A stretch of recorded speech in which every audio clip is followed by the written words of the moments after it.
So you have children and your child's father or mother is a narcissist. I want to tell you, number one, your child is going to feel unloved. Number two, your child is going to feel rejected and abandoned. And number three, your child's going to feel like they would never measure up to this parent. I want to read you something out of my book, and it reads: a narcissistic parent have no tolerance or patience for their children, especially children who make them look bad. Many children experience rejection from the narcissistic parent simply because they didn't do their best according to the narcissist. This makes the child try harder, lie, cheat, manipulate, be envy, and stress to get the parent's approval, which results in the child growing up to be a narcissist. Now, I want to stop there because you have to understand that when a child, okay, maybe you have children with a narcissist, the child is constantly changing who they are simply because they want to meet this parent's standard. And typically, from my experience, from what I've seen, it seems to be that if it's a narcissistic man, it's almost like the sons is trying to meet up to that father's standard. And if it's a daughter, it seems like it's the mother that's the narcissist. That's just from my previous experiences from people that I've been helping. That's just the way it's been seeming so far. And so this child that is a daughter is trying to meet up to the mother's standard, and ultimately she wants to be like her mom. She wants to please her mom. She wants to go to great lengths to do exactly what her mom want her to do, and in the same with the boys. And so when it comes to this child is constantly changing their behaviors, their ways, their likes, their dislikes, simply because they want to meet this parent's standard. But here's the thing: they would never be able to meet that standard because you can't make a narcissist happy. That's why the child can get all A's and the parent's still not happy. They'll say, well, your room's been messy all semester.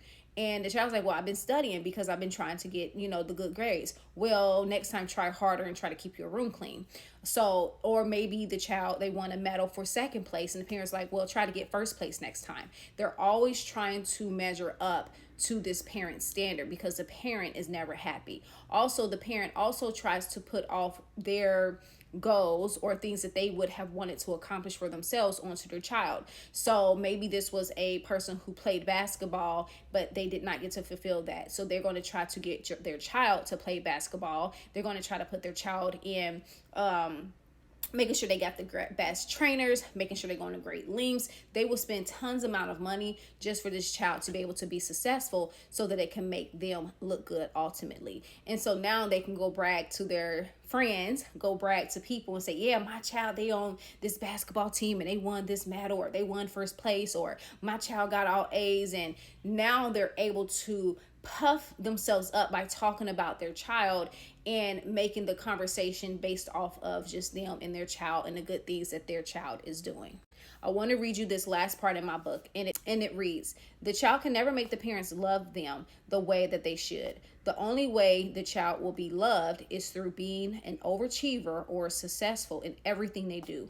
Also, parents, listen to this, also the parents will try to force their dreams or failures onto the child to make them become a better version of themselves. Even if the child isn't interested in the activity or sport, the parent tries to force it on them. They will go to great lengths to make their child the best. And in here I included paying for the expensive sports, paying for trainings, paying for expensive tutors. They will go to the great lengths to make sure that that child is successful because ultimately they want to look good. So if you are a parent who is not the narcissist, okay, I would just highly recommend and suggest that you just allow your child to be that person that they truly are when they're at your house.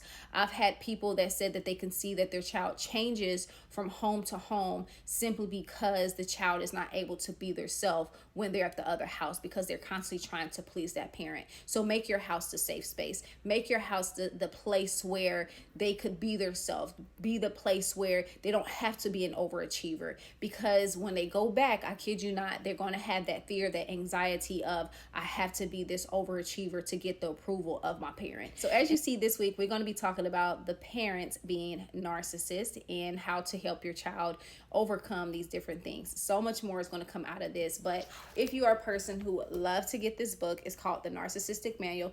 This is what I was reading out of, and you can go ahead and get your copy. Just follow the instructions in the description. Be blessed.